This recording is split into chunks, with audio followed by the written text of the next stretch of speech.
नमस्कार दोस्तों। मैं थोड़ा डिले हो गया, उसके लिए आप सभी से क्षमा चाहता हूँ। जैसा कि आपको पता है कि हम लोग आज मोहम्मद तुगलक को पढ़ने जा रहे हैं, और अपने आप में एक बहुत ही ऐसी हस्ती मोहम्मद तुगलक रहे हैं जिनको हम लोग कह सकते हैं कि चर्चा का विषय इतिहासकारों के बीच हमेशा से बने रहते हैं। पहले तो इनकी बेसिक जानकारी, इनका जन्म स्थान, समय और इनकी मृत्यु की तारीख, दफनाने की जगह, पिता। अब पिता गयासुद्दीन से एक पॉइंट निकल के सामने आता है, वो ये कि देखिए, राजनीति कहते नहीं है, राजनीति किसी की सगी नहीं होती। तो उसमें एक उदाहरण हम मोहम्मद तुगलक से भी ले सकते हैं। उसका रीज़न है कि मोहम्मद तुगलक जो हैं, इन्होंने गद्दी जो पाई वो ऐसा समकालीन इतिहासकार उस समय के ये कहते हैं कि वो छल कपट या षड्यंत्र के माध्यम से पाई। क्योंकि गयासुद्दीन तुगलक जब सुल्तान थे, इनका जो समय है वो 1320 से 25 है। 1320 से 25 तक गयासुद्दीन तुगलक गद्दी पर बैठे। तो हुआ कुछ यूं कि गयासुद्दीन तुगलक जब अपने अभियानों से 1325 में लौट रहे थे, तो मोहम्मद तुगलक ने उनके पास एक खबर पहुंचाई कि जो दिल्ली के पास एक उसने जगह उनको नियत की, तुगलकाबाद के पास, और उसने कहा कि वहाँ पर एक हमने लकड़ी का महल बनवाया है, और हम चाहते हैं कि उस महल में आप आएँ और उस महल में आकर उस महल की शोभा बढ़ाएं। तो गयासुद्दीन तुगलक प्रसन्न हो जाते हैं। जैसा कि हम लोग ने कल अलाउद्दीन खिलजी में देखा था कि बीच गंगा में जब अलाउद्दीन और जलालुद्दीन मिलते हैं तो एक बड़ी घटना घटती है और अलाउद्दीन गद्दी पर बैठते हैं। बिल्कुल उसी तरह से मोहम्मद तुगलक जब उस लकड़ी के महल में बुलाते हैं जलालुद्दीन को, और वो जो लकड़ी का महल है वो उसको बनाने वाला वास्तुकार का नाम अहमद था। तो अहमद ने वो लकड़ी का महल बनवाया था। वहाँ पर जब ये जाते हैं गयासुद्दीन तुगलक, तो वो लकड़ी का महल गिर जाता है, और ऐसा कहा जाता है कि लकड़ी के महल के गिरने से गयासुद्दीन तुगलक की मृत्यु हो गई। तो फिर प्रश्न उठता है कि उस समय मोहम्मद तुगलक कहाँ थे? भाई, स्वागत करने वाला तो महल में ही रहेगा। लेकिन मोहम्मद तुगलक को कुछ नहीं होता है, गयासुद्दीन तुगलक मर जाते हैं। तो कुछ इतिहासकार आरोप लगाते हैं कि ये जो षड्यंत्र था ये मोहम्मद तुगलक ने रचा था। लेकिन जो उस समय के इतिहासकार हैं, बर्नी मोहम्मद तुगलक का बचाव करते हुए नज़र आते हैं, और कहते हैं कि बिजली गिरने से लकड़ी का महल जो है वो टूट गया, और जिससे गयासुद्दीन तुगलक की मृत्यु हो गई।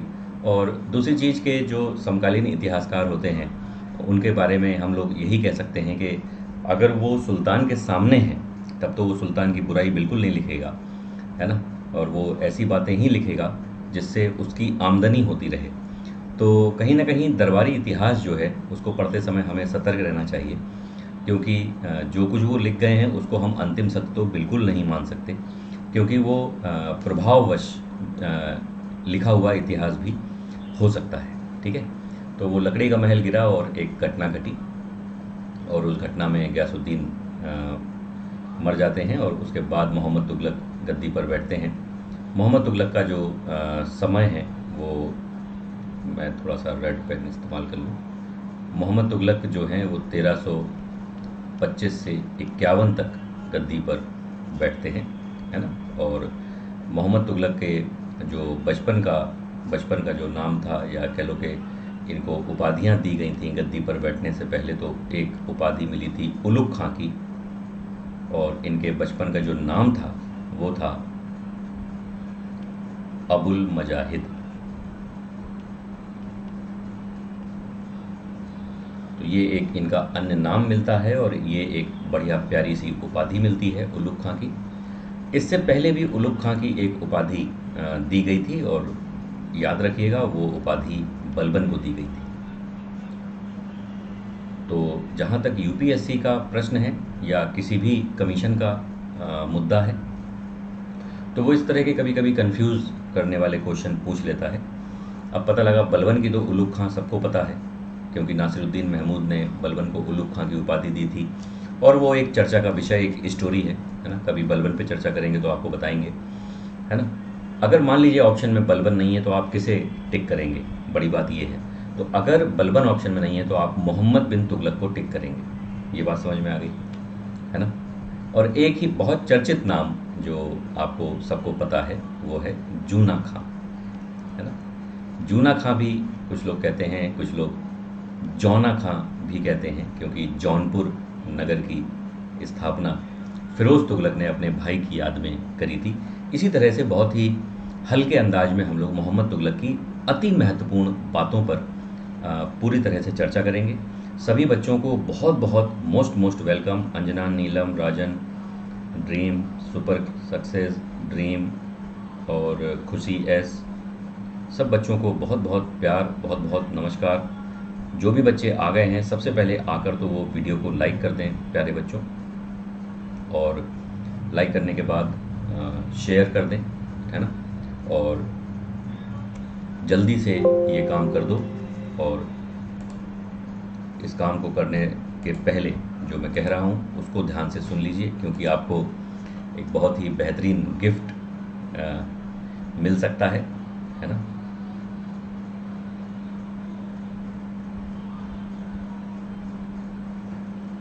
और वो गिफ्ट जो है वो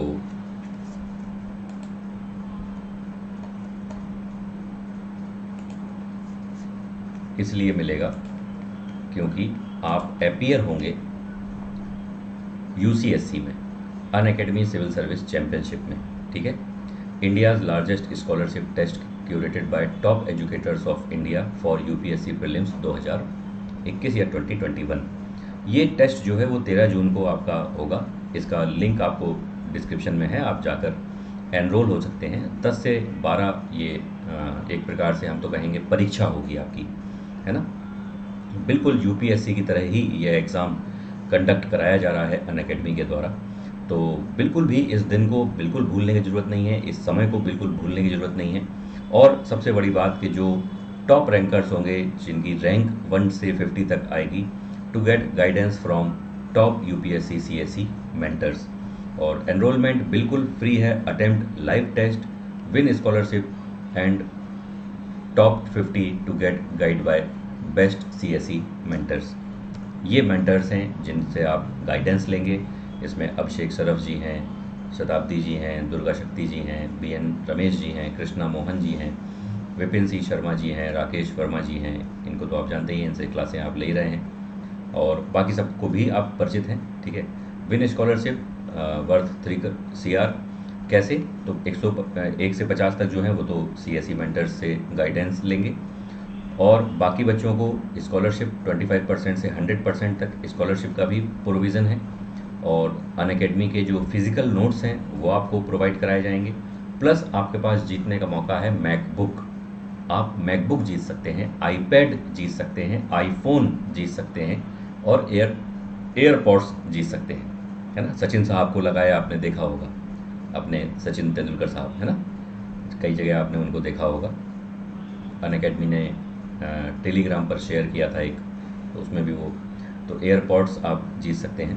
तो एक बहुत ही सुनहरा मौका है आपके लिए, और आप अन अकेडमी आप सबको निमंत्रण देता है, आमंत्रण देता है 13 जून को 10 से 12 बिल्कुल अपीयर होइए, और बेस्ट पोजीशन पर रहकर अपने फ्यूचर को ब्राइट करने के लिए आगे आइए, क्योंकि आफ्टर ऑल एग्ज़ाम 10 से 12 आप ही को देना है ना। अगर हम यूपीएससी सीएससी सब्सक्रिप्शन ऑफ़र की बात करें तो एक्सटेंडेड सब्सक्रिप्शन इस समय आपका चल रहा है। एक्सटेंडेड सब्सक्रिप्शन का मतलब यहाँ ये है कि 1 ईयर का अगर आप प्लान लेते हैं तो वो प्रीलिम्स 2022 तक वैलिड है, जो 31 जुलाई को है। 2 साल का अगर प्लान लेते हैं तो वो 2023 तक वैलिड है प्रीलिम्स। तो कहने का मतलब अगर आप मई में सब्सक्रिप्शन ले रहे हैं तो जून जुलाई 2 महीना आपको फ़िलहाल इस समय अगर देखें तो एक्सटेंशन आपको मिल रहा है। और सब्सक्रिप्शन के लिए आप अनु IAS लाइव का इस्तेमाल करना बिल्कुल ना भूलें। क्योंकि इससे आपको 10% का एक्स्ट्रा डिस्काउंट भी मिलेगा। ठीक है, बहुत अच्छे से इस बात को याद रखिए। Chase your UPSC dream Unacademy आपको लोन की फैसिलिटी भी उपलब्ध कराता है। आप लोन के माध्यम से अपनी पढ़ाई को कंटिन्यू कर सकते हैं। ऐसा नहीं है कि पैसे नहीं हैं तो पढ़ाई भी नहीं होगी। आप अनअकैडमी के प्लस कोर्सेज से, आइकॉनिक कोर्सेज से जुड़ सकते हैं। और उसके कैसे जुड़ेंगे, तो लोन के थ्रू, है ना, loan for UPSC preparation on Unacademy. इसमें सबसे बड़ी बात, अच्छी बात यह है कि 0% प्रोसेसिंग फ़ी है, 0% इंटरेस्ट रेट है, केवल 2 घंटे में अप्रूवल हो जाता है, आप क्लासें देखना शुरू कर देते हैं। नो हिडन चार्जेस, कोई भी हिडन चार्जेस नहीं है, बहुत ही नॉमिनल पेपर वर्क है, फ्लेक्सिबल टेन्योर है ना। तो मेरे ख्याल से किसी के भी ख्याल से ये बिल्कुल भी आपको प्रॉब्लम इसमें नहीं आएगी। कंटिन्यू करने में स्टडी आपकी कंटिन्यू रहेगी। अनअकैडमी कॉम्बैट के बारे में तो सभी जानते ही हैं। इंडियाज़ बिगेस्ट स्कॉलरशिप टेस्ट है for UPSC aspirants. Free registration है। Combat available Hindi and English. Take the combat live from Android app. Win from a scholarship pool of ₹4 CR। और एनरोलमेंट बिल्कुल फ्री है। और आपको, अगर आप नए बच्चे हैं और आप ऐप के थ्रू डाउनलोड करके आप उसमें जाते हैं, तो अनु IAS लाइव आप उसमें रेफरल कोड डालकर आप फ्री में ये कॉम्बैट में पार्टिसिपेट कर सकते हैं। इसमें भी आपके लिए गिफ्ट्स हैं। वो क्या हैं, तो अगर आपकी रैंक 1 से 3 आती है तो आपको प्लस सब्सक्रिप्शन आपको 1 ईयर का दिया जाता है। 4 से 10 रैंक अगर आपकी रहती है तो 75% की स्कॉलरशिप है। 11 से 50 तक अगर आपकी रैंक है तो 50%, और 51 से 500 तक 25% की आपको स्कॉलरशिप दी जाती है। 2 जून से आपके बैचेस स्टार्ट हो गए हैं 2021, 22 और 23 के लिए। इनमें जो फिनिक्स बैच है ये आपका 2 जून से आपका स्टार्ट है ना।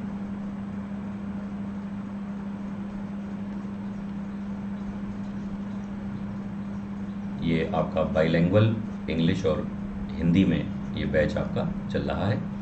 और ये बहुत ही अच्छे से आपका डिज़ाइन किया गया है, प्री कम मेंस को बेस बनाकर। ठीक है, और बहुत अच्छे से आपको इसमें प्री और मेंस का एक बहुत अच्छा मिक्सचर देखने को मिलेगा और आपको कॉन्फिडेंस आपका बूस्ट होगा।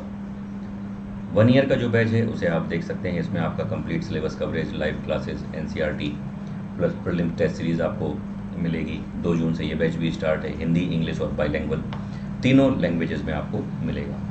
इसी के साथ साथ 2 ईयर का जो बैच है ये भी आपको देखने को मिलता है।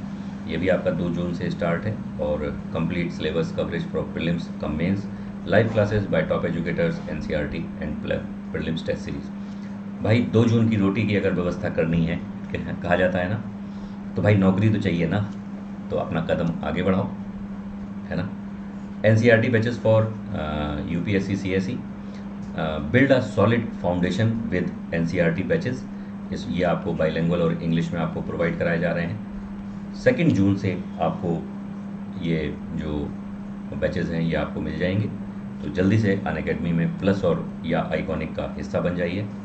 हिस्सा बनने के लिए प्लस में आप देख सकते हैं यहाँ पर फ़ी डिटेल आपको दी गई है 90,000, 72,000, 49,500। अगर आप इसको एक साथ पे नहीं कर सकते हैं तो यहाँ पर मंथली आपको सुविधा दी जा रही है। आप केवल 2500 पर मंथ देकर भी अपनी पढ़ाई को जारी रख सकते हैं। आइकॉनिक में अगर आप देखेंगे तो यहाँ पर फ़ी डिटेल यहाँ पर आपको दिखाई गई है 36 मंथ्स, 24 मंथ्स, 12 मंथ्स की।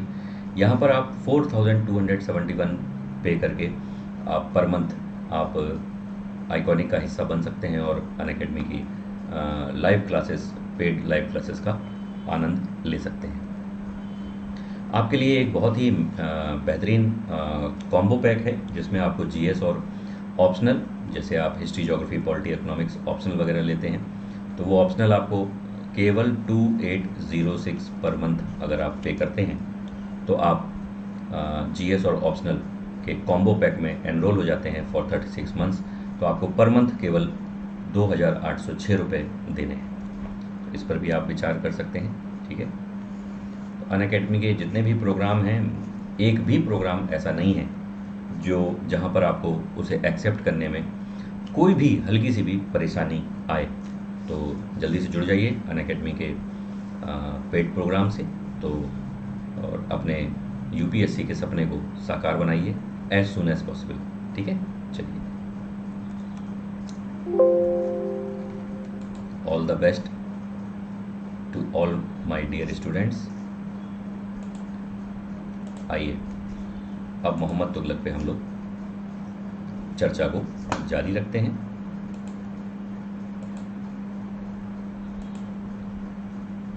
जैसा कि मैंने मोहम्मद तुगलक के बारे में आपसे 2 बातें कही, तो और 2 बातें उसको सुन लीजिए। ठीक है बच्चों, ऑडियो वीडियो सब क्लियर है ना एकदम?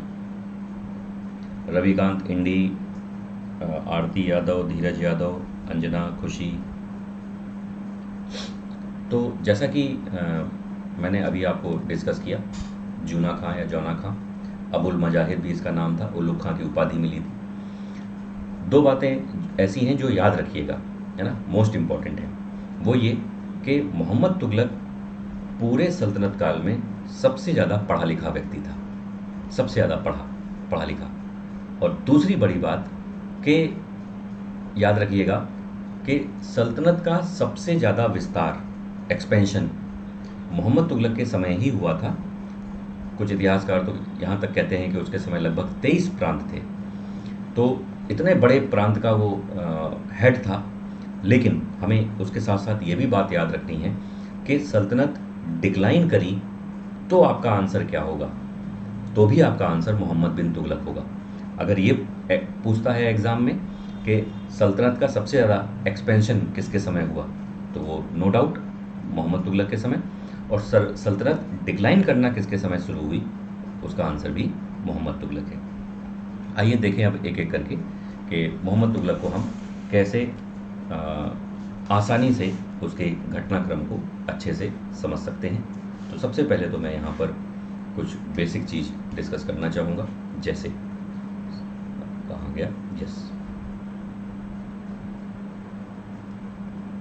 मोहम्मद तुगलक को अमूमन MBT कहा जाता है, मोहम्मद बिन तुगलक। ठीक है, और गयासुद्दीन तुगलक का ये लड़का था। और एक चीज़ मैं कॉन्सेप्ट क्लियर कर दूं कि तुगलक आप लोग सुनते हैं, है ना, तुगलक आप लोग सुनते हैं, तो तुगलक कोई सरनेम नहीं है ना, तुगलक सरनेम नहीं है, ये नेम है ना। मोहम्मद तुगलक के पिता का नाम तुगलक था, तुगलक नाम है। जैसे मेरा नाम अनुराग है, तो वैसे वो तुगलक नाम है ना, सरनेम नहीं है। जैसे खिलजी सरनेम है ना। तो एक जो बेसिक अगर किसी बच्चे को नहीं पता तो उसके लिए ये बहुत इंपॉर्टेंट बात है ना। इसीलिए मोहम्मद तुगलक को छोड़कर बाकी किसी भी सल्तनत के जो तुगलक के सुल्तान गद्दी पर बैठे हैं, जैसे फिरोज हैं और भी नासिरुद्दीन आगे गद्दी पर बैठेंगे, है ना, महमूद तुगलक गद्दी पर बैठेंगे, बाकी किसी ने अपने नाम में तुगलक नहीं लिखा, केवल मोहम्मद तुगलक ने अपने नाम में तुगलक लिखा था। फिरोज तुगलक ने अपना नाम, वास्तविक नाम जब उसने अपने नाम मेंशन किए हैं तो उसने केवल फिरोज बिन लिखा है, फिरोज बिन तुगलक नहीं लिखा है। मोहम्मद ने मोहम्मद बिन तुगलक सब जगह लिखा है। उसका रीज़न यही था कि तुगलक जो है वो नाम है ना, उपनाम नहीं है, सरनेम नहीं है। मोहम्मद तुगलक जब गद्दी पर बैठा तो इसने सबसे पहले एक घोषणा करी। वो घोषणा तुम्हारे लिए बहुत इंपॉर्टेंट है, एग्ज़ाम में आपसे पूछा भी जा सकता है कि किसने कहा था कि राज्य का प्रत्येक वृद्ध पुरुष, सुनना, हर एक बात ध्यान से सुनना, वृद्ध पुरुष मेरे पिता समान, मेरे पिता समान, और प्रत्येक युवक बहराम खां की तरह मेरा भाई है। बहुत बढ़िया स्टेटमेंट है ना। राज्य का प्रत्येक वृद्ध पुरुष मेरे पिता के समान है और प्रत्येक युवक बहराम खां की तरह मेरा भाई है। तो ये स्टेटमेंट जारी करके मोहम्मद तुगलक ने गद्दी पर अपने आप को इस्टेब्लिश किया, बैठाला। और मोहम्मद तुगलक के लिए अगर हम लोग कहें तो बहुत अच्छी इसकी राइटिंग थी, सुलेखक था। अभी आपको बताते हैं कि केवल 2 सुल्तान हैं जिनके लिए कहा जाता है सुलेखक। बहुत सारी इंपॉर्टेंट बात बताएंगे, बहुत ध्यान से सुनते जाना, नोट करते जाना। बहुत अच्छा सुलेखक था, राइटिंग इसकी बहुत अच्छी थी, कवि था। दो कवियों के नाम भी मैं आपको बताऊंगा सल्तनत के, सुल्तानों के, ठीक है। और ललित कला प्रेमी था, ललित कला प्रेमी, है ना, जो फाइन आर्ट होती है उसका बहुत बड़ा प्रेमी था। सुलेखक की बात करें तो एक तो एमबीटी मोहम्मद बिन तुगलक सुलेखक, दूसरा सुलेखक कौन था तो याद रखना नासिरुद्दीन, जो बलबन के पहले गद्दी पर बैठा था, ठीक है, नासिरुद्दीन। कवि की अगर बात करें तो एक कवि मोहम्मद बिन तुगलक और दूसरा कवि कौन है, सिकंदर लोदी। सिकंदर लोदी का तो नाम आपने सुना होगा। सिकंदर लोदी जो है वो गुलरुखी सरनेम से कविताएं लिखता था, ये तो आपको पता ही होगा, है ना। तो कवि के रूप में दो लोगों का नाम याद रखिएगा, एमबीटी प्लस सिकंदर लोदी। सुलेखक के रूप में एमबीटी और नासिरुद्दीन महमूद, ठीक है।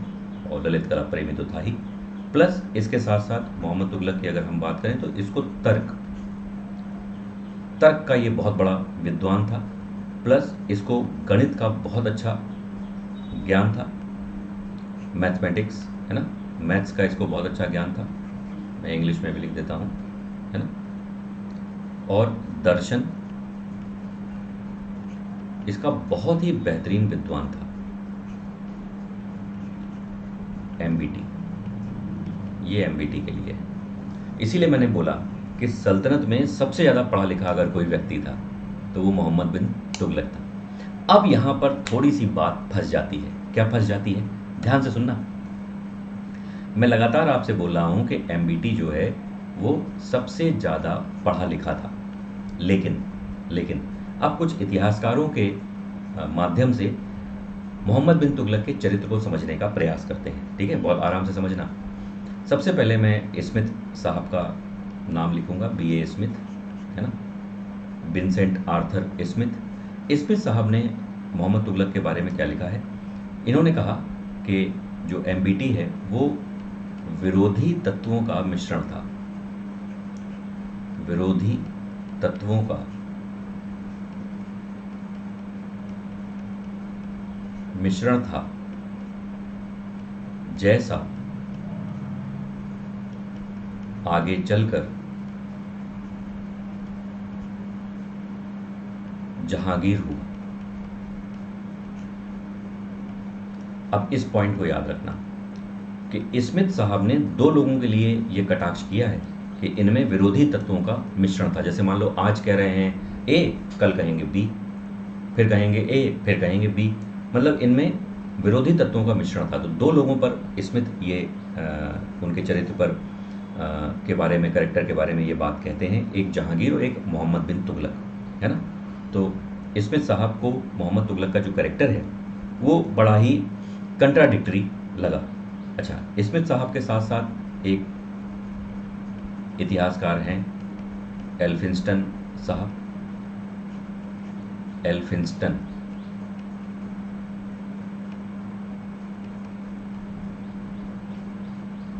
इन्होंने क्रांतिकारी स्टेटमेंट जारी किया और इन्होंने कहा एमबीटी में, मोहम्मद बिन तुगलक में पागलपन के अंश थे।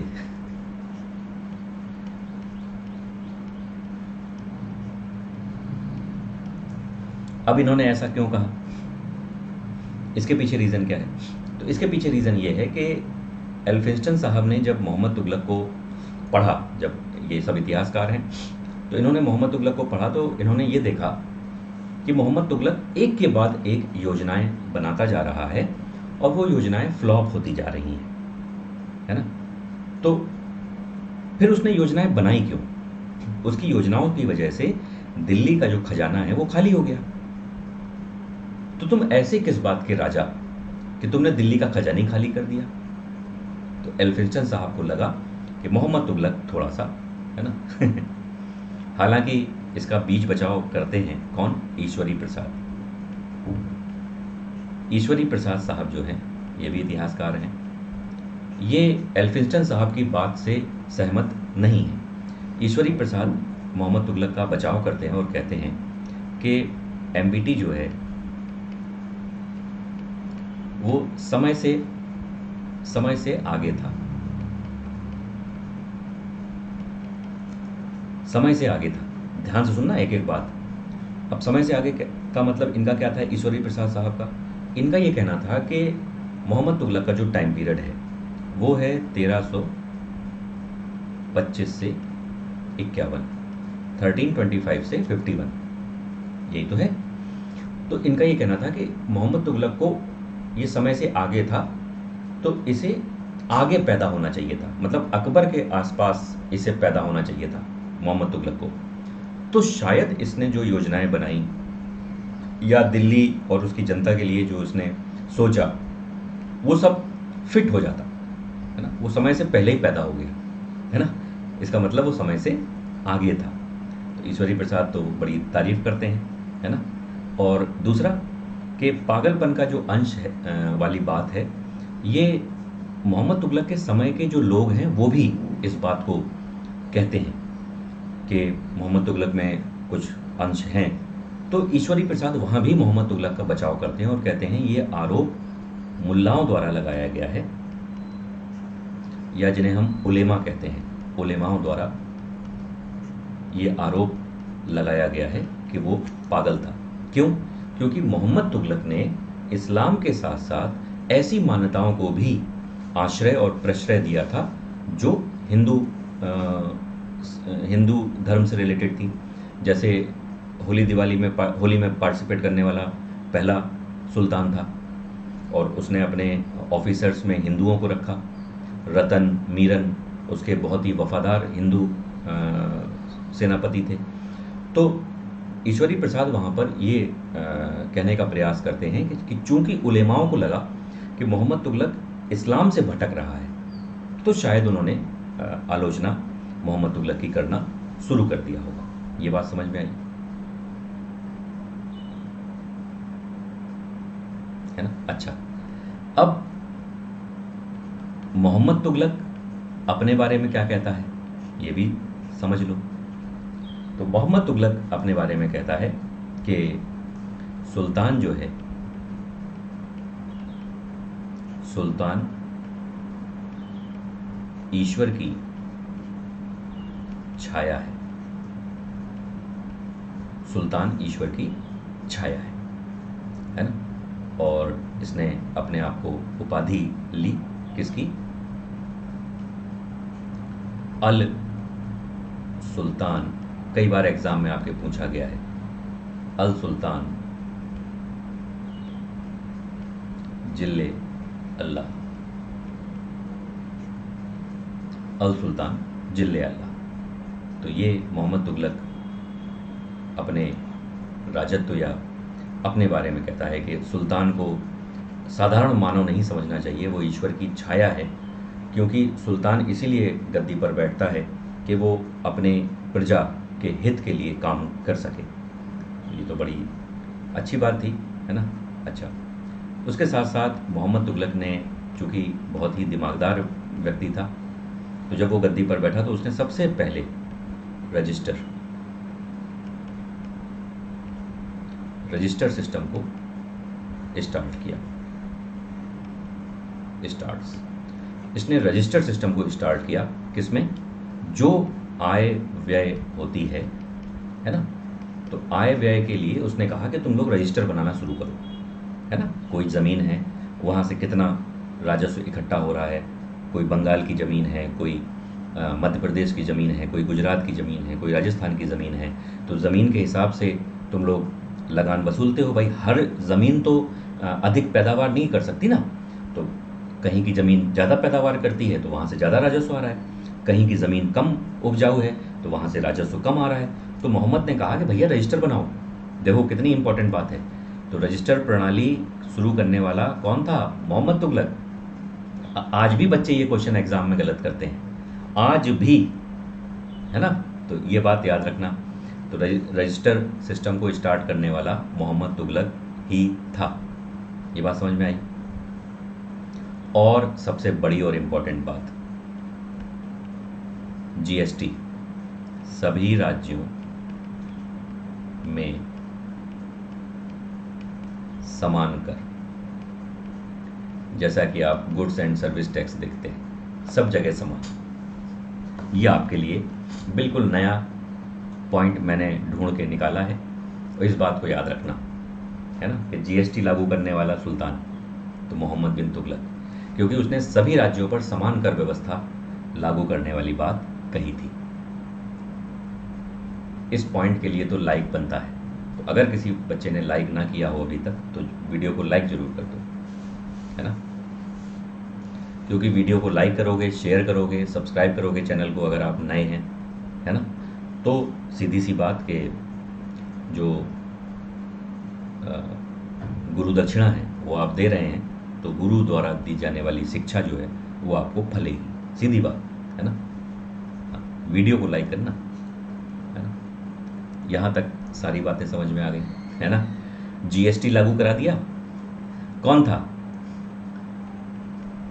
मोहम्मद तुगलक। मैंने बोला ना, दिमाग उसका बहुत तेज था, है ना, और यही उसकी परेशानियों का कारण था। अच्छा, मोहम्मद तुगलक का नाम जैसे ही जुबान पर आता है वैसे ही उसकी योजनाएं हमारी जुबान पर आती हैं, और जब मोहम्मद तुगलक की योजनाएं जुबान पर आती हैं तो हंसी अपने आप आने लग जाती है ना। अगर आप जानते हैं तो थोड़ा बहुत भी, तो एक मुस्कुराहट सी चेहरे पर आ जाती है, और मुस्कुराहट इसलिए आती है क्योंकि अगला बिल्कुल योजनाओं को लेकर बड़ा सीरियस था, और उतनी ही सीरियसली वो योजनाएं जो हैं, प्रोग्राम जो हैं, वो फ्लॉप हो गए, है ना।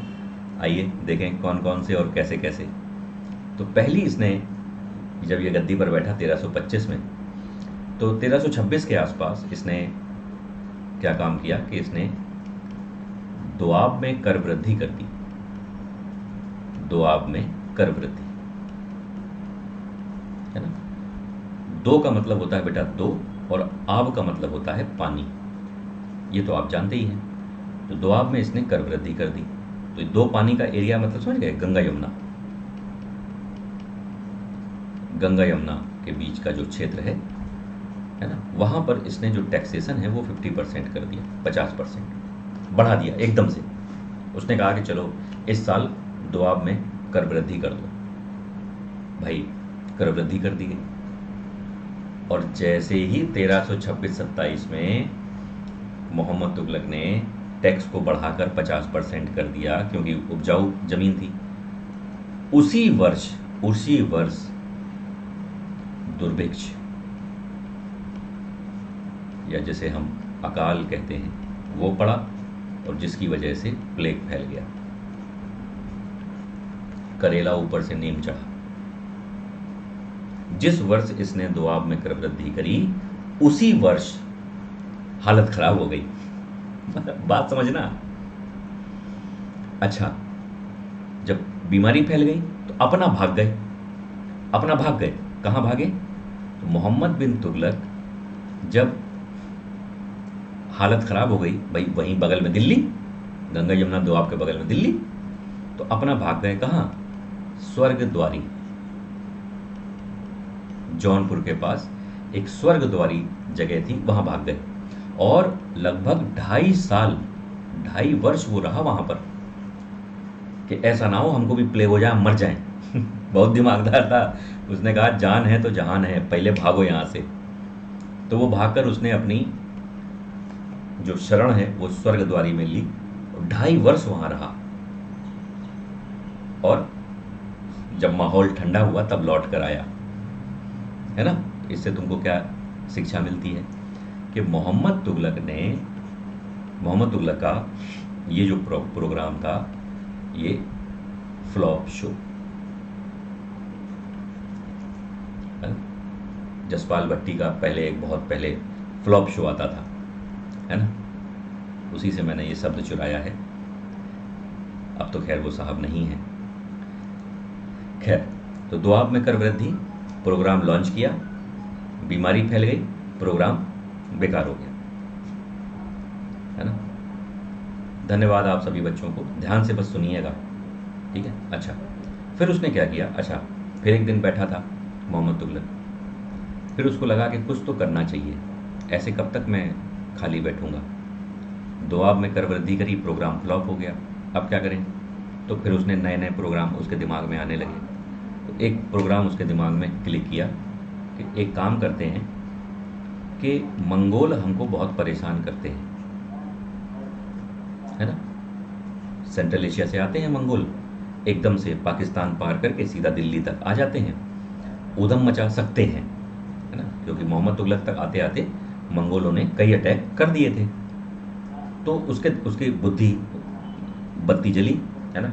अब उस समय तो वो च्युइंगम नहीं आती, मैं नाम तो नहीं लूँगा नहीं तो प्रचार हो जाएगा फालतू का, है ना। तो बैठे बैठे मोहम्मद ने दिमाग लगाया कि चलो एक काम करते हैं, दिल्ली से दौलताबाद, जिसे देवगिरी भी कहते हैं, उसने कहा चलो राजधानी परिवर्तन कर देते हैं।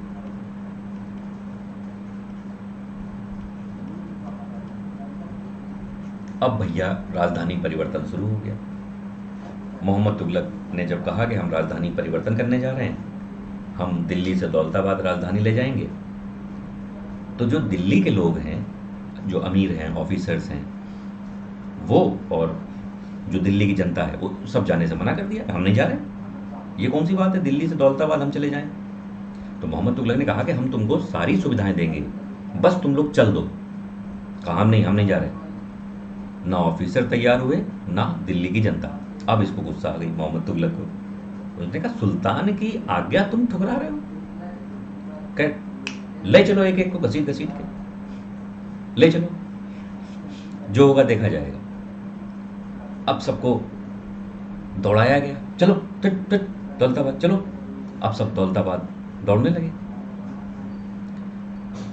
अच्छा, मोहम्मद तुगलक सबको भेज रहा था कि चलो दौलताबाद चलो दौलताबाद। तो जब तक मोहम्मद तुगलक की नज़र थी तब तक तो वो लोग जाते थे, और जैसे ही मोहम्मद तुगलक की नज़र हटी वैसे ही वो यू टर्न मार देते थे, फिर से दिल्ली आ जाते थे, है ना। दौलताबाद जाने के लिए कोई तैयारी नहीं हुआ, दौलताबाद जाने के लिए कोई तैयार हुआ ही नहीं।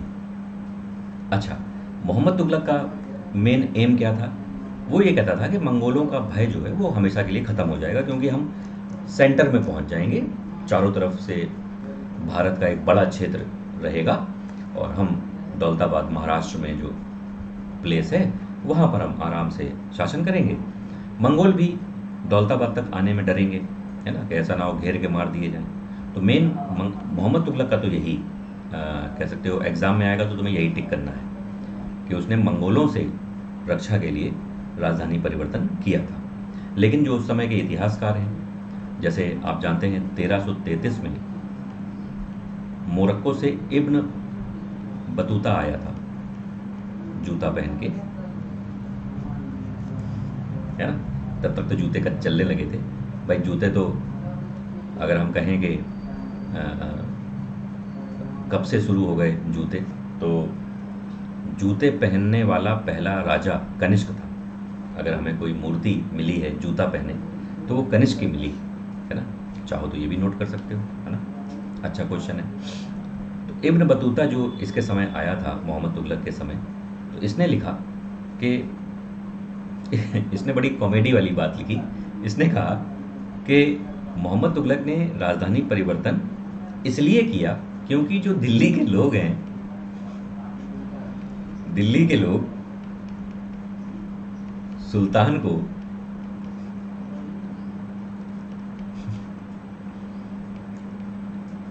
निंदनीय पत्र लिखते थे।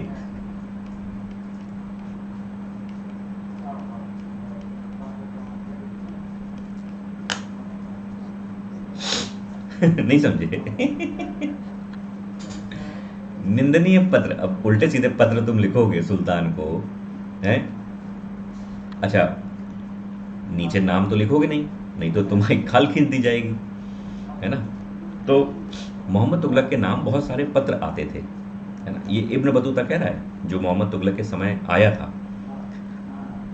तो उसने कहा इब्न बतूता ने कि दिल्ली के लोग पता नहीं क्यों मोहम्मद तुगलक से चिढ़ते थे और मोहम्मद तुगलक को उल्टा सीधा पत्र लिखते थे। तो रोज मोहम्मद तुगलक को मालूम चलता था कि आज फलाने ने ये लिखा हमारे बारे में, आज फलाने ने ये लिखा हमारे बारे में, है ना। तो यार देखो, कोई भी होगा उसको बुरा तो लगेगा, है ना। रोज किसी को अगर कहना नहीं चाहिए, है ना। मान लीजिए आपके पास रोज लेटर आने लग जाए 10-20, तो कैसा लगेगा आपको। तो इब्न बतूता की ये बात बड़ी ही कॉमेडी लगती है कि भैया ऐसा कौन सा मोहम्मद तुगलक ने किसी की जायदाद हड़प ली थी कि उसे निंदनीय पत्र लोग लिखा करते थे, है ना। अच्छा, इसके साथ आप एक इतिहासकार का नाम जानते होंगे, लेनपूल साहब। इनका नाम तो आपने बहुत सुना, है ना। ये वही हैं लेनपूल जिन्होंने हुमायूं के लिए लिखा है। हुमायूं के लिए क्या लिखा है कि जिंदगी भर लड़खड़ाता रहा और लड़खड़ाते हुए ही उसकी मृत्यु हुई।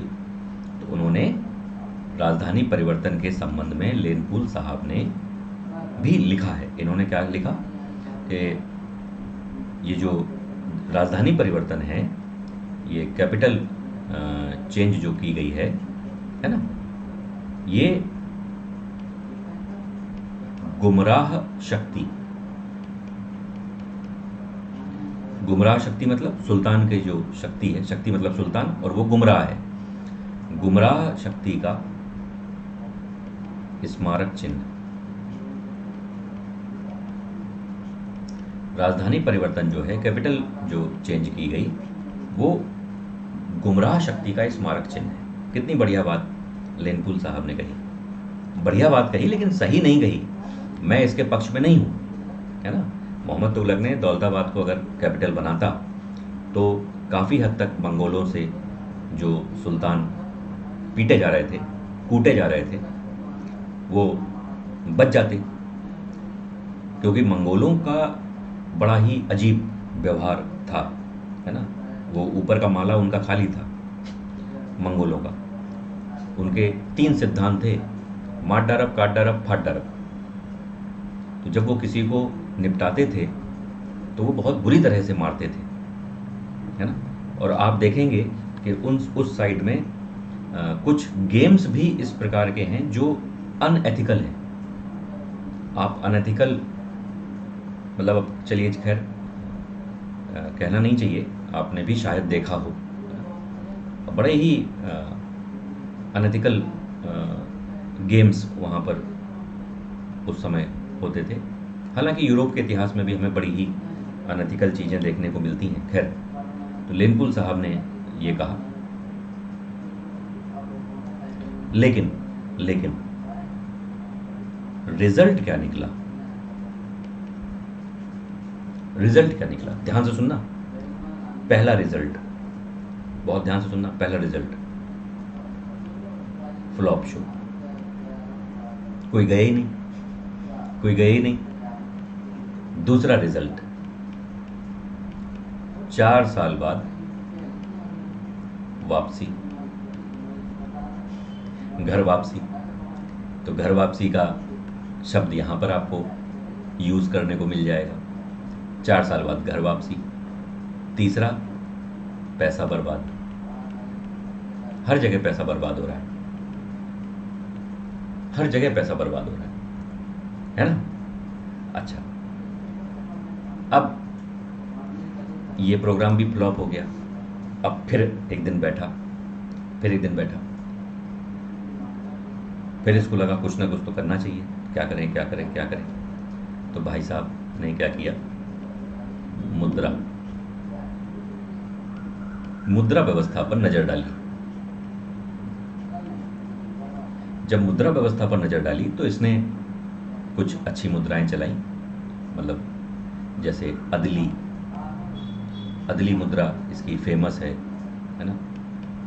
दोकानी मुद्रा मोहम्मद तुगलक की, ये एमबीटी ने चलाई थी बहुत ध्यान से, है ना। ये दोकानी मुद्रा यूपीएससी पूछ चुका है ना, बहुत ध्यान से सुनना। अच्छा, उसी समय मोहम्मद तुगलक को मालूम चलता है, उसी समय मोहम्मद तुगलक को मालूम चलता है कि भाई सोने चांदी की कमी हो गई। एक पीटर मुंडी हैं उस समय के, उन्होंने लिखा है कि मोहम्मद के समय सोने चांदी की कमी हो गई थी। तो अब इसका फिर दिमाग चला, तो इसने क्या किया, इसने कहा एक काम करते हैं, मुद्रा व्यवस्था पे तो मैं दिमाग लगा ही रहा हूँ, तो एक काम करते हैं कि सांकेतिक मुद्रा चला देते हैं।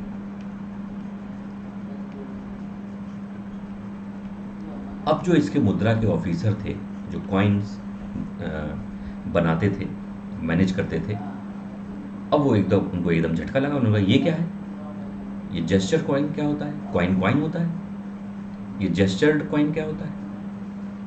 तो मोहम्मद तुगलक ने कहा कि देखो तुम लोग हो अभी बउआ, है ना, तुम लोग हो बउआ, छोटे छोटे, तुम लोग को नहीं पता दुनिया में क्या हो रहा है। कहा क्या हो रहा है, कह देखो अफगानिस्तान में ऐसा हो चुका है। अब सब ध्यान से सुनने लगे मोहम्मद तुगलक को। क्या हुआ था, कह देखो अफगानिस्तान वाला जो एरिया है वहाँ पर सोने चांदी की कमी हो गई थी, तो वहाँ पर सांकेतिक मुद्रा चला दी गई थी। थोड़े दिन बाद सब मैनेज हो गया। तो जो उसके अधिकारी थे कहे हैं आपको कैसे पता, कह रहे हम सब दुनिया की खबर हम रखते हैं। मोहम्मद तुगलक ने कहा तुम लोग चलाओ सांकेतिक मुद्रा। अब ये सांकेतिक मुद्रा क्या थी, तो सांकेतिक मुद्रा ये थी कि जैसे मान लो पीतल है या तांबा है ना, इसमें अन्य धातु मिला दो, अन्य धातु मिलाकर जो कॉइन बनेगा वो कहलाएगा सांकेतिक मुद्रा, और उसकी एक वैल्यू रख दी जाएगी, तो वो सांकेतिक मुद्रा बन जाएगी। उसे हम मार्केट में फैला देंगे बड़े आराम से।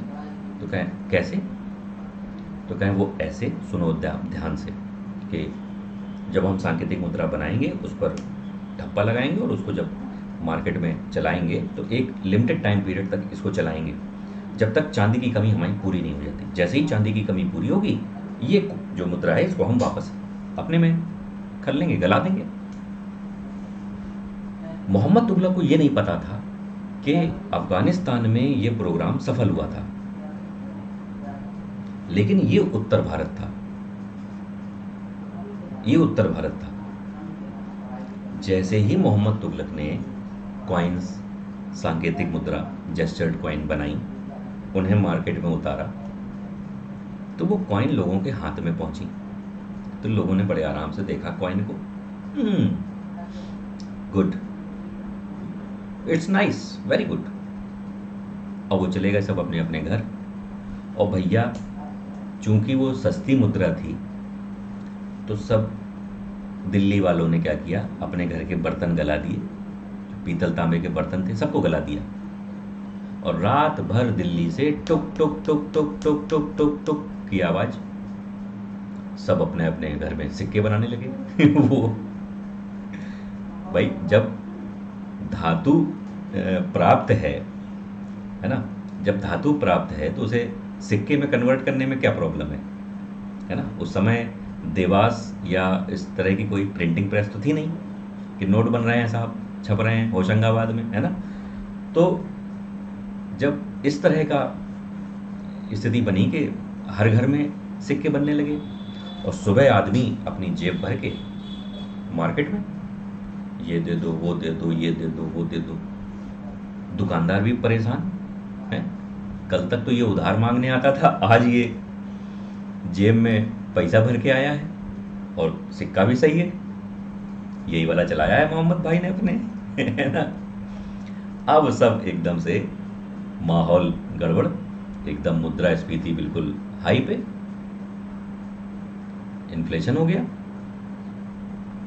और जैसे ही मोहम्मद तुगलक को ये खबर मिली, तो मोहम्मद ने कहा कि भैया ये सांकेतिक मुद्रा तत्काल प्रभाव से बंद करो। और ये प्रोग्राम भी मोहम्मद का फ्लॉप शो पे ध्यान रखना मेरे भाई, एक भी योजना इसकी सफल नहीं होगी। अच्छा, फिर एक दिन बैठा, फिर एक दिन बैठा,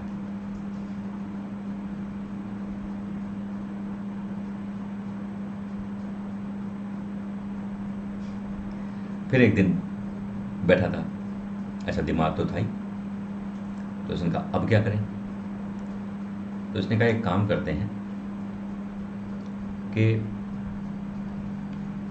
खुरासान पे अटैक करते हैं, पैसे की कमी तो हो ही गई है, तो एक काम करते हैं, खुरासान अभियान करते हैं, है ना। खुरासान का मतलब ईरान, है ना। अब जैसे मान लो कि ये ईरान है, खुरासान, है ना। तो इसने ट्रांस आक्सियाना, ट्रांस आक्सियाना जिसे हम टर्की कहते हैं, है ना, और मिस्र, मिस्र, इन दोनों से मोहम्मद तुगलक ने बातचीत करी। अच्छा, इसको थोड़ा सा बेटा बहुत ध्यान से सुनना, बहुत इंपॉर्टेंट बात है, इसको थोड़ा सा रफ कर देते हैं, क्योंकि ये है ट्रांस-आक्सियाना, ये मान लो मिस्र है, ये है भारत, इंडिया, और ये बीच में ये है खुरासान, ये खुरासान है, ठीक है, ये भारत। अब यहाँ बैठे थे मोहम्मद बिन तुगलक, ठीक है, ध्यान से देखना, यहाँ बैठे हैं मोहम्मद बिन तुगलक। अब मोहम्मद बिन तुगलक को बैठे बैठे कहा कि हाँ पैसे तो चाहिए गुरु, तो एक काम करते हैं कि खुरासान जो ईरान है वहाँ बढ़िया, वो सियाओं का वहाँ शासन था, ये सुन्नी था, तो इसने कहा चलो खुरासान पे अटैक करते हैं, खूब सारा पैसा लूटेंगे, और इतना पैसा है खुरासान में कि अकेले तो हम भर के ला नहीं पाएंगे। तो उसने क्या किया, ट्रांस आक्सियाना में अपना एक दूत भेजा और एक मिस्र में अपना दूत भेजा। अब दूत गया ट्रांस आक्सियाना, है ना, तर्माशरीन के पास। तर्माशरीन ने कहा कि मोहम्मद ने उसको लेटर भिजवाया कि मैं, आप और मिस्र का सुल्तान जो है, हम तीनों लोग मिलकर खुरासान पे अटैक करेंगे। मैं भारत से आ जाऊंगा, आप लोग अपने अपने एरिया से आ जाना, और मिल के बेहतरीन ढंग से लूटेंगे इसे। तो ट्रांस आक्सियाना वाले ने साइन कर दिया कि हाँ ठीक है, डन, हम आ जाएंगे, और मिस्र के सुल्तान ने भी साइन कर दिया कि हाँ ठीक है, हम आ जाएंगे। अब भैया प्रोग्राम स्टार्ट, अब प्रोग्राम स्टार्ट हुआ। तो इधर मोहम्मद बिन तुगलक ने क्या किया कि इसने 3.70 लाख 3.7 लैक्स सैनिक भर्ती कर लिए, सैनिक भर्ती हो गई, एकदम से रोजगार पैदा हो गया। अब 3.7 लैक्स तुमने सैनिक भर्ती कर लिए, पूरा तुमने प्रोग्राम बना लिया, है ना, और प्रोग्राम भी बड़ा धमाकेदार था कि खुरासान को जाके निपटाएंगे पहले और फिर लूटेंगे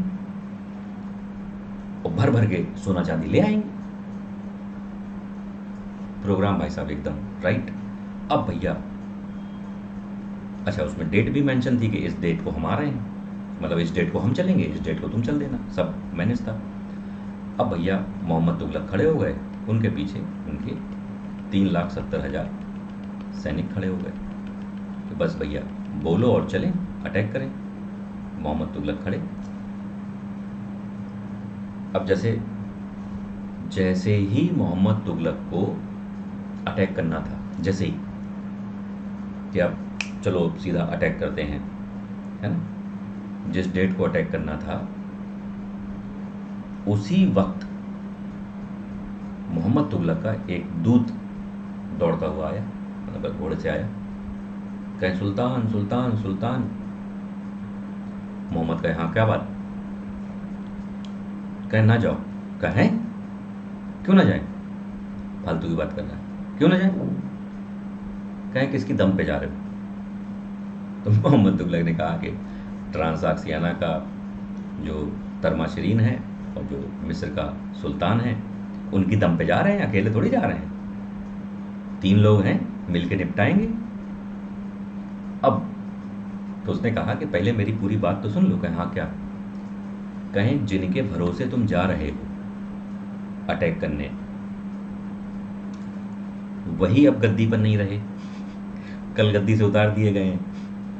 ट्रांस-आक्सियाना में बवाल हो गया, वहां कू हो गया, है ना, वहां कू हो गया। राजनीतिक सत्ता परिवर्तन, तो जिनके भरोसे तुम जा रहे हो आज वो गद्दी पर ही नहीं है तो तुम किसके भरोसे जा रहे हो? और अगर तुम अकेले गए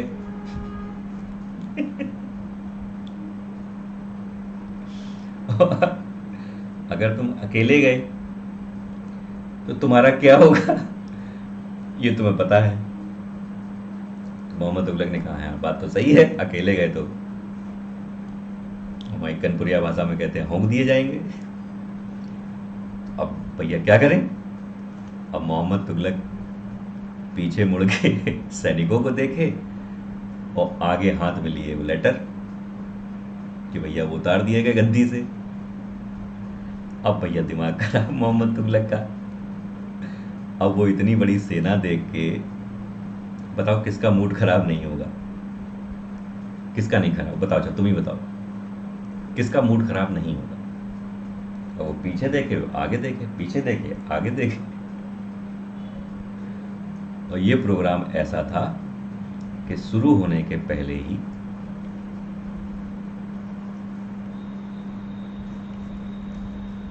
फ्लॉप शो।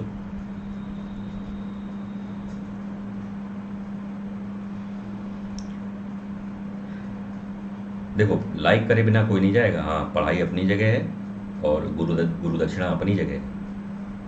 50 लाइक का तुम लोग को बोल रखा है, तुम लोग 50 करना नहीं, 45-47 पे रोक देते हो। 50 लाइक तुम लोग से नहीं हो पा रहे हैं, पता नहीं क्या करोगे। चलो 5वां और अंतिम अभियान जो मोहम्मद तुगलक ने सोचा सपने में और उसको इम्प्लीमेंट किया हकीकत में, और वो भी फ्लॉप हुआ। अब वो प्रोग्राम क्या था? वो था कराचल अभियान।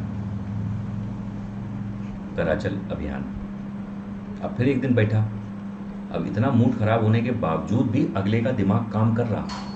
बात समझो, अगले का दिमाग काम कर रहा। अब इसके पास खबर पहुंची कि कराचल अभियान ये उत्तराखंड में है। तो इसके पास खबर पहुंची कि जो पहाड़ी शासक हैं वो टैक्स पे नहीं कर रहे हैं। दे डिडंट पे टैक्सेस टू दिल्ली।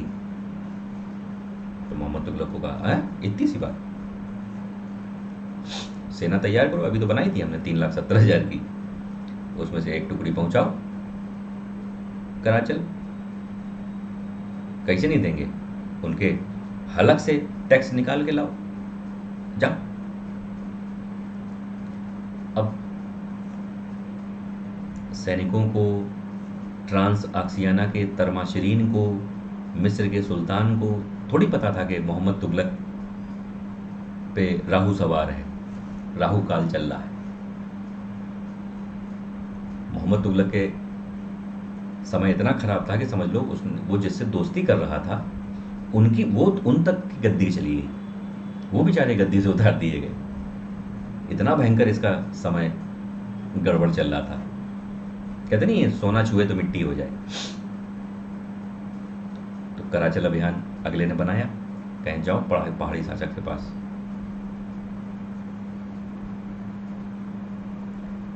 तो सेना भेजी गई। मोहम्मद ने कहा टैक्स लेके आना, ठीक है। अब जैसे ही उत्तराखंड की चढ़ाई में सेना चढ़ी, उसी दिन से भयंकर आंधी, पानी, तूफान, लैंडस्लाइड उत्तराखंड में। आधे से ज्यादा सैनिक बह गए। टाटा बाय बाय, हो गया, खत्म, है ना।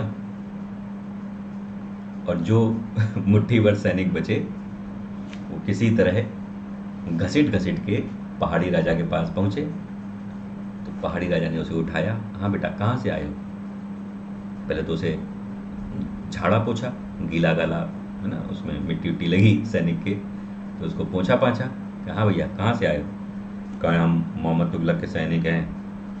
तो अच्छा ठीक है, मोहम्मद तुगलक के सैनिक हो, आए किस लिए हो ये बताओ पहले, पहाड़ी शासक पूछ रहे। कहा हम टैक्स लेने आए हैं।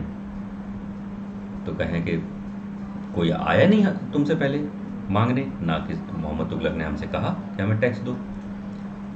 मोहम्मद तुगलक हमसे कहते तो हम टैक्स देना शुरू कर देते, तुम लोग को भेजने की क्या जरूरत थी। अब सैनिक का मूड खराब कि पहाड़ी शासक तो टैक्स देने के लिए पहले से तैयार हैं। इन तक किसी ने पहाड़ी शासकों से कभी किसी ने कहा ही नहीं टैक्स पे करने के लिए, तो बेचारे नहीं देते थे।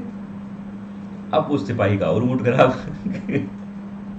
मोहम्मद तुगलक को उल्टा सीधा मन में सोचे, बताओ हमारे आधे भाई तो बह गए बाढ़ में, तूफान में उड़ गए, और पहाड़ी शासक कह रहे हैं कि हमसे कहते तो हम दे देते टैक्स।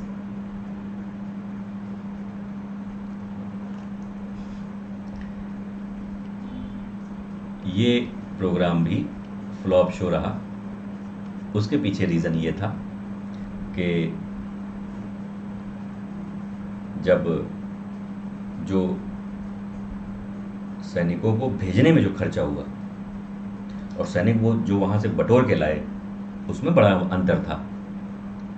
फॉर एग्जाम्पल कि 10 रुपये खर्च हुए सैनिकों को भेजने में, और सैनिक वहाँ से 2.5 रुपये टैक्स वसूल के लाए, तो 7.5 का नुकसान हुआ कि नहीं हुआ। तो फ्लॉप शो कहलाएगा कि नहीं कहलाएगा। ऐसे थे मोहम्मद तुगलक। ये हैं मोहम्मद तुगलक की योजनाएं। तुम लोग को समझ में आ गई होंगी। लेकिन पिक्चर अभी बाकी है मेरे भाई। देखो, शुरुआत में मैंने तुमसे कहा था कि मोहम्मद बिन तुगलक के समय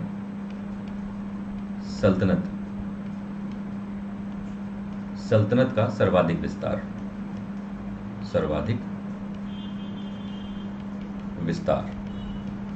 है ना, अप्रोक्स 23 प्रांत, या जिसे हम कहते हैं सूबा उर्दू में, है ना, सूबा या प्रांत। लेकिन ये भी मैंने बताया कि विघटन भी, है ना, डिवीजन भी इसी के समय शुरू हुआ। विघटन भी एमबीटी के समय प्रारंभ। तो जब विघटन प्रारंभ हुआ, तो इसमें 2 डेट्स आपको जस्ट मैं रिकॉल करा रहा हूँ। एक आपको पता है 1336, एक आपको पता है 1347। 1336 में आपको पता है कि जो विजयनगर है ना, विजयनगर स्वतंत्र हो गया था। और एक आपको पता है बहमनी। ये 2 राज्य जो हैं बड़े राज्य, है ना, मतलब लगभग दक्षिण भारत हाथ से निकल गया था। इन दोनों राज्यों को अगर तुम मिला लोगे तो लगभग दक्षिण भारत पूरा का पूरा निकल गया हाथ से मोहम्मद तुगलक के। और मोहम्मद तुगलक ने इसको वापस लेने का भी प्रयास नहीं किया। नो, मोहम्मद तुगलक ने एफर्ट नहीं किया। इस बात को याद रखना, है ना, एफर्ट नहीं किया। विजयनगर आपको पता है, हरिहर बुक्का ने विजयनगर की स्थापना करी। और अलाउद्दीन बहमन शाह, जिसे हम कहते हैं हसन गंगू, हसन नाम था, गंगू ब्राह्मण के यहाँ ये नौकरी करता था, तो इसका नाम हसन गंगू फेमस हो गया। और अलाउद्दीन बहमन शाह के नाम से इसने बहमनी राज्य की स्थापना करी 1347 में। और हरिहर बुक्का, हालांकि इनकी स्टोरी भी बड़ी बढ़िया है हरिहर बुक्का की, कभी मौका लगेगा तो सुनाएंगे, क्योंकि विजयनगर का एस्टेब्लिशमेंट जो है वो बड़ा ही बेहतरीन है। बढ़िया स्टोरी है वो भी, है ना? तो बताएंगे। बाकी आपके लिए ये मोहम्मद तुगलक के बारे में, ये तुगलकाबाद दौलताबाद का किला है, ये कुब्बतुल इस्लाम मस्जिद है, ये सांकेतिक मुद्रा, ये मकबरा है ना? तो ऐसे थे कुछ अपने मोहम्मद तुगलक। समझ में आया नहीं आया बेटा?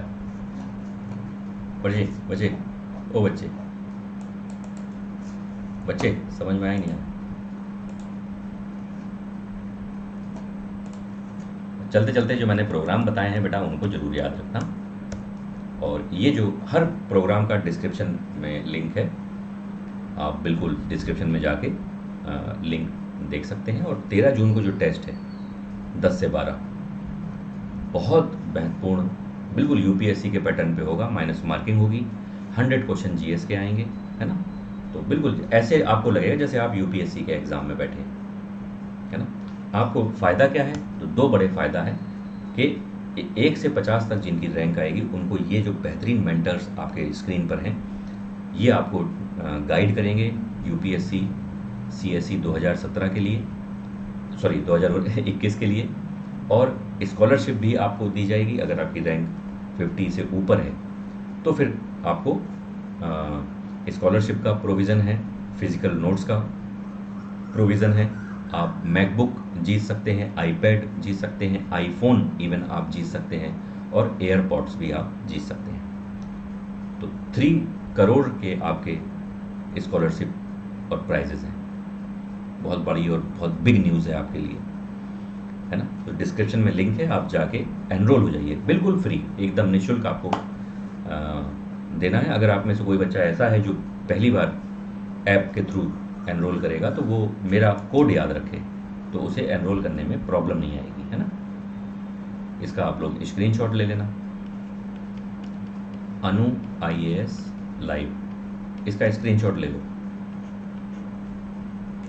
तो आपकी प्रॉब्लम दूर हो जाएगी कि क्या रैंक आएगी तो क्या जीतोगे, कैसे क्या कौन कौन आपको मेंटर कर रहा है ना।